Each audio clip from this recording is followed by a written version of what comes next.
తర్వాత అన్న ఇప్పుడు తెలంగాణ జనాభా 3.70 కోట్లు ఉన్నది, కానీ సర్వేలో పాల్గొన్నది 3.54 కోట్లు అని చెప్పేసి 16 లక్షల తేడాతోటి రిపోర్టు ప్రకటించేశారు.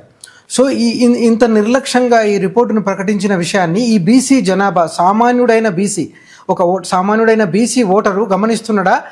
రాబోయే స్థానిక సంస్థల ఎన్నికల్లో అతని నిర్ణయాలు ఏమైనా మారబోతున్నాయా? నేను అందుకే ఇది ప్రతి విషయం జరుగుతున్నది. ఇప్పుడు ప్రతి విషయాన్ని కూడా ఫస్ట్ ఏం జరుగుతున్నది, ఇప్పుడు గత సంవత్సర కాలం నుంచి బీసీ వాదం బలపడ్డది. ఇక్కడ తెలంగాణ రాష్ట్రంలో ఎట్లుంటుంది అంటే ప్రతి 20 సంవత్సరాలకు ఒక వాదం మీద 20, 25, 30 సంవత్సరాలకు ఒక వాదం. ఈ ప్రజలకి పోరాటం ప్రశ్నించే తత్వం ఎక్కువ. అన్యాయం జరిగితే అన్యాయం మీద తిరగబడతారు, ప్రశ్నిస్తారు. అది మనకి జనరేషన్ నుంచి వచ్చింది, అది తరతరాలుగా వస్తున్నది. గతంలో చూస్తే మన స్వతంత్ర పోరాట ఉద్యమం ఉన్నది. ఆ తర్వాత మనకి రైతాంగ సాయుధ పోరాటం చూసాం మనం. భూమి కోసం, భుక్తి కోసం, విముక్తి కోసం వెట్టి చాకిరి నుంచి తెలంగాణ ఈ ప్రాంతంలో నిజాం నిరంకుశ పాలనకు వ్యతిరేకంగా జరిగింది. తర్వాత అది నక్సల్బరీ ఉద్యమం, ఆ తర్వాత ప్రత్యేక రాష్ట్ర ఉద్యమం. ప్రత్యేక రాష్ట్రం కూడా వచ్చింది, కొంత పరిపాలన, కొంత అభివృద్ధి జరిగింది. ఇప్పుడు ఏమున్నది మిగిలింది? ఈ బీసీ వర్గాలు మెజార్టీ ప్రజలకి రాజ్యాధికారం రావాలి. వీళ్ళు అణచివేయబడుతున్నారు, వీళ్ళు దోపిడీకి గురిగా పడుతున్నారు, వీళ్ళు పీడనకు గురిగా పడుతున్నారు.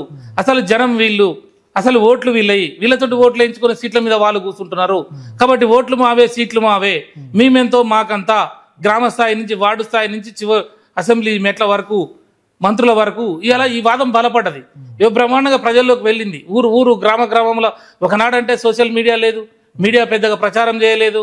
ఇక్కడ ఉన్నటువంటి మీడియా ఏదైతే పెద్ద ఛానళ్ళు, పెద్ద టీవీలు, పెద్ద పేపర్లు ఈ వాదాన్ని ఒప్పుకోవు. ఎందుకంటే వాళ్ళని ప్రశ్నించేది కాబట్టి ఆ వాదం. కాబట్టి వాళ్ళకి ముప్పు వస్తుందని చెప్పి ఎక్కడ ఆర్ కృష్ణ లాంటి వారు పెద్ద మీటింగ్ పెట్టినా, ఎంత జనం వచ్చినా ఎక్కడనో 4వ పేజీలో 5వ పేజీలో గీత రాస్తారు.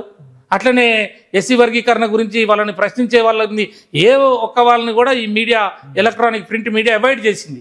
ఇది వాస్తవాలు. కానీ ఈరోజు ఏమైంది, సోషల్ మీడియా వచ్చింది. సోషల్ మీడియా ద్వారా ఇక్కడ ఏం జరిగింది గంటలోపే మొత్తం తెలిసిపోతున్నది, గంట లోపల ప్రపంచం వెళ్ళిపోతున్నది. కాబట్టి ఇది అడ్వాంటేజ్ అయిపోయింది ఉద్యమానికి. కాబట్టి ఈ భావజాలం మాట్లాడే వాళ్ళు, మాలాంటి వాళ్ళందరూ కూడా ఈ మీటింగ్లు కానీ ఎక్కడ ఏది జరుగుతున్నా కూడా అది రికార్డ్ అవుతున్నది, సోషల్ మీడియాలో పోతున్నది. కాబట్టి ఇలా ప్రజలందరూ కూడా మేమేంతో మాకంత, మా వాటా మాకు కావాలి, మేము ఓట్లు మేము వేసుకుంటాం, మా సీట్లు మాకు కావాలనే కాడికి వచ్చింది.